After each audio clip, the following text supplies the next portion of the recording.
안녕하세요. 대구부동산 스터디입니다. 5월 23일 일일 브리핑 해보도록 하겠습니다. 입으로는 거래량 대단해요. 숫자로는 거래량 줄어들어요. 자, 거래량 줄어드는 흐름으로 갈 수밖에 없다라는 부분, 하반기로 가면 1300건대의 거래량까지도 나타날 수 있을 것 같습니다. 지금 맥시멈 1600건대 정도 거래량으로 점점 줄어들 걸로 나타납니다.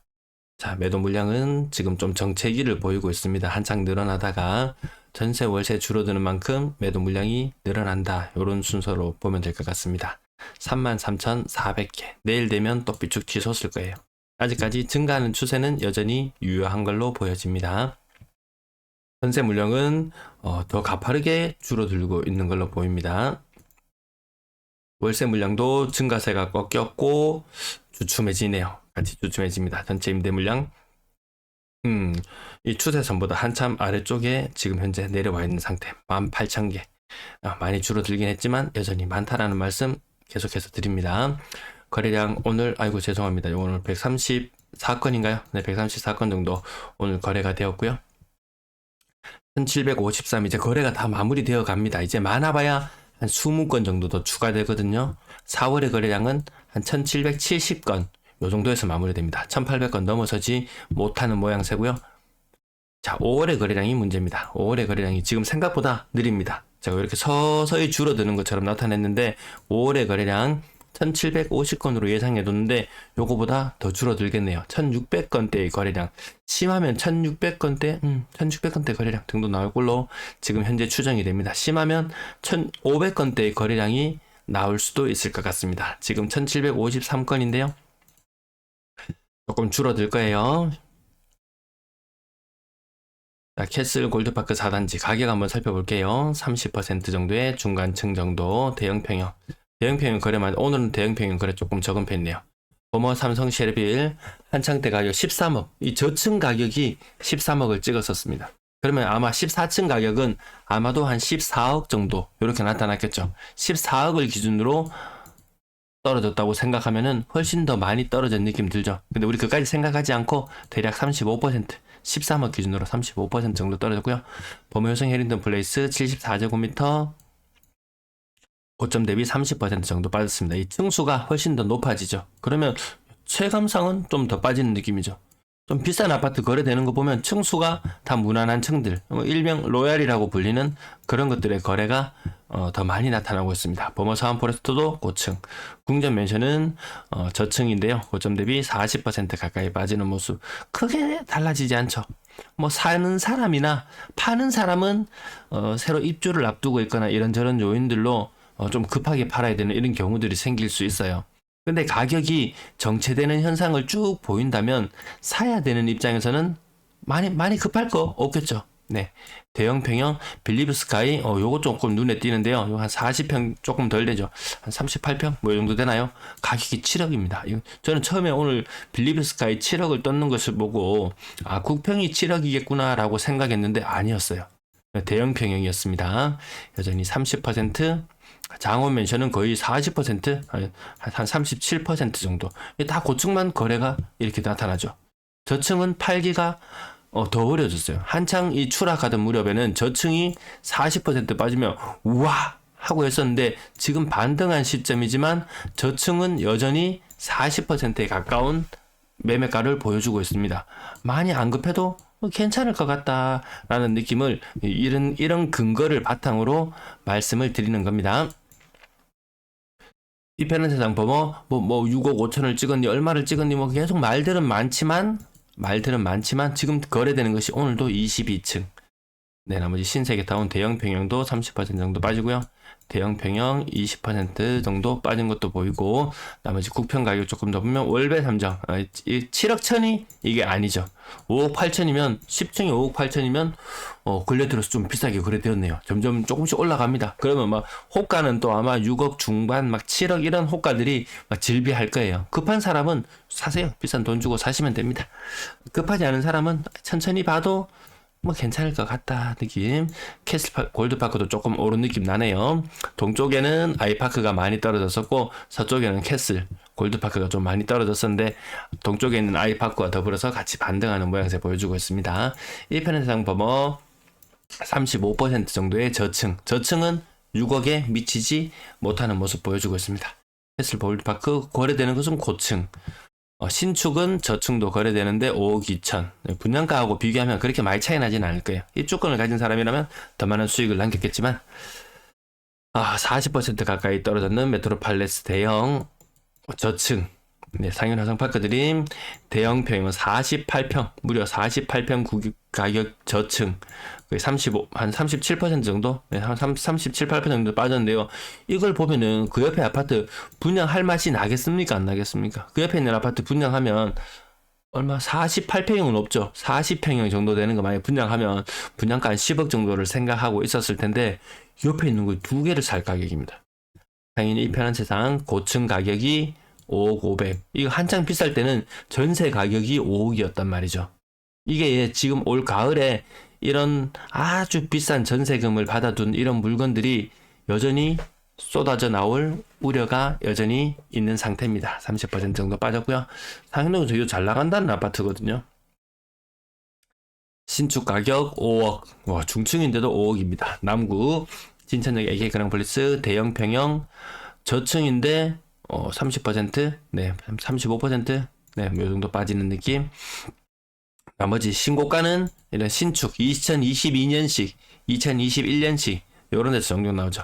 범을 수성할 제르레브 40% 가까이의 중층, 축곡 푸르지오 2단지 40%의 저층 대형 평형이었습니다. 대형 평형도 점점 시간이 가면 갈수록 이제 거래가 뜸해질 거예요. 한창 때는 이제 국평 위주로의 거래가 많이 떨어진 거래 가액이 나오고 그 가운데 이런 구축이라든지 아니면 좀 가격이 낮은 물건들의 거래가 밑에 아랫부분에 제가 3억 이하라서 많이 다뤄드리지는 못했지만 그쪽에 막 금매라든지 이런 것들이 많이 정리되는 시기였고 지금은 대형 평형들이 제법 거래가 되는 시기예요. 이 국평도 가격이 어느 정도 좀 반등한 느낌. 낮은 가격의 물건, 대형 평형마저도 가격이 일부 반등하는 현상이 나타난다면 거래량은 다 같이 줄어드는 흐름으로 가겠죠. 그렇게 되기 때문에 거래량 제가 시뮬레이션 했는 것이라든지 이런 것들을 봤을 때 줄어든다고 말씀드릴 수 있는 부분입니다. 25%, 20%, 그래도 30% 수성화를 제르려고 얘는 좀 이상합니다. 하여튼 가격이 이한동 대구 4억 조금 넘어가는 거래가액 나타나고 있습니다. 그것도 고층 기준이에요. 고층 중층 아니면 고층 기준으로 그렇지 저층은 지금 거래가 정말 좀 덜 되는 느낌 받을 것 같습니다. 최신축 가격 외곽 지역으로 나가니까 4억을 살짝 넘어가고요. 좀 중심부로 오면은 5억을 조금 넘어가고 그러니까 분양을 할 수가 없죠. 지금 뭐 인건비 올랐다고 이야기했죠. 자재비 올랐다고 수없이 많은 이야기를 힘들어라. 수많은 이야기를 해왔기 때문에 가격 분양가 싸게 내놓지는 못할 거예요. 30% 가까운 하락 계속해서 보여주고 있습니다. 인천의 AK그룹플스 4억 많이 떨어졌을 때 비해서는 반등한 느낌 나긴 납니다. 수목원 서안이 다음 40평형대 가격이 평당 1,000만원이에요. 좀 외곽 30%의 고층 좀 저층이면 한 35% 정도. 월베어 라운 프라이빗이 거의 최신축인데요. 아무리 저층이지만 가격이 평당 1,000만원을 살짝 상회하는 정도 수준. 좀 탐나나요? CG동아 IC 3억 6천 고층 5층은 30% 삼덕청 아람 나머지도 고층 거래 30에서 35%까지 거래 보이기도 하고 대구는 30% 하락 여전히 유효하다고 말씀드립니다. 자 그리고 거래 신고되는 날짜다 보면은 뭐 어디에 얼마 거래되었다더라 하면은 요즘에는 보름을 넘기는 경우 잘 없죠. 이게 거래량이 뜸해지면서 부동산에서 이렇게 신고가 굉장히 빨라지고 있는 이 현상은 거진 한 1년 반부터 되고 있습니다. 그래서 어디 뭐 얼마 거래되었다더라 가격이 많이 반등해서 거래되니까 부동산에서 늦게 올린다더라 뭐 이런 이야기 굳이 안 들으셔도 괜찮을 것 같습니다.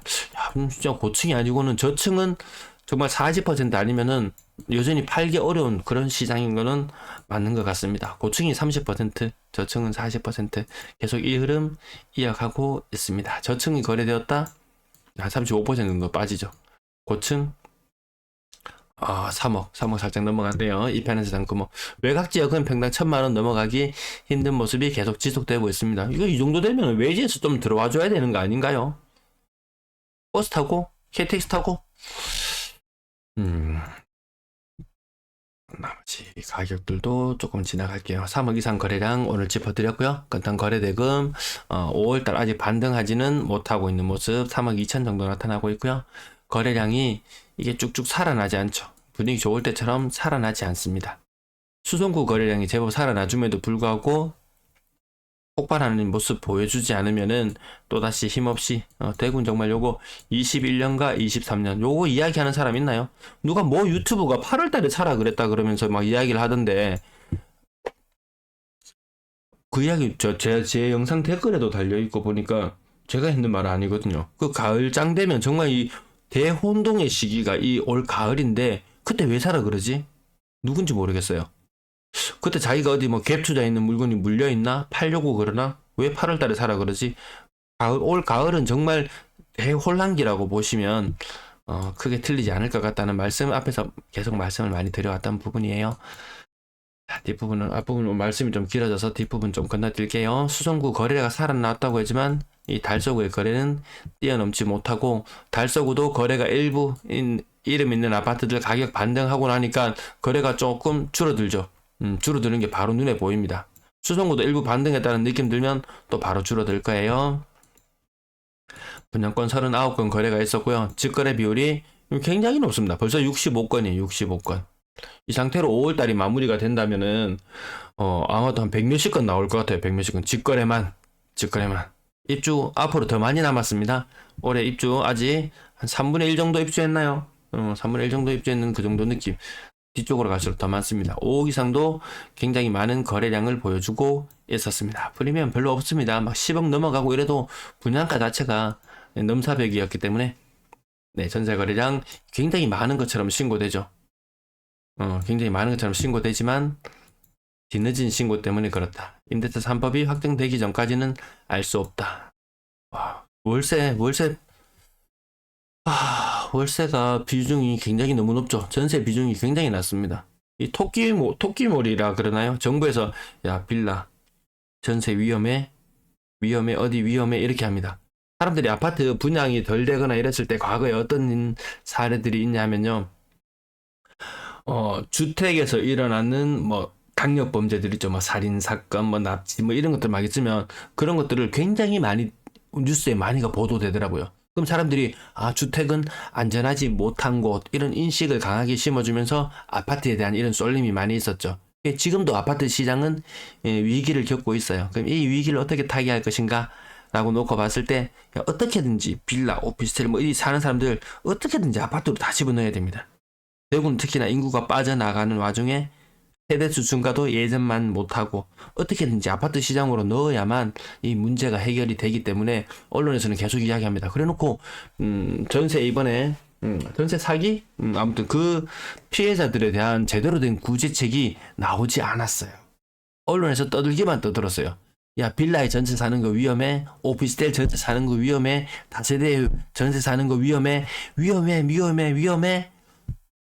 그 위험에 빠진 사람들 당장에 나서서 정부에서 구제해 줄 것처럼 이야기했지만 다른 사기 사건이나 이런 피해자들 구제해 주지 않거든요. 그렇기 때문에 형평성을 맞추기 위해서 이러는 거예요. 그러면 지난번에 쌀 수매 못 해주겠다고 양곡법 거부했죠. 그러면 이 주택을 사주는 것은 미분양을 사주는 것은 맞느냐? 아니죠. 또 이런 형평성 문제가 걸려가지고 다중수에 빠진다고 해야 되나? 좀 그런 문제들이 좀 생기는 것 같습니다.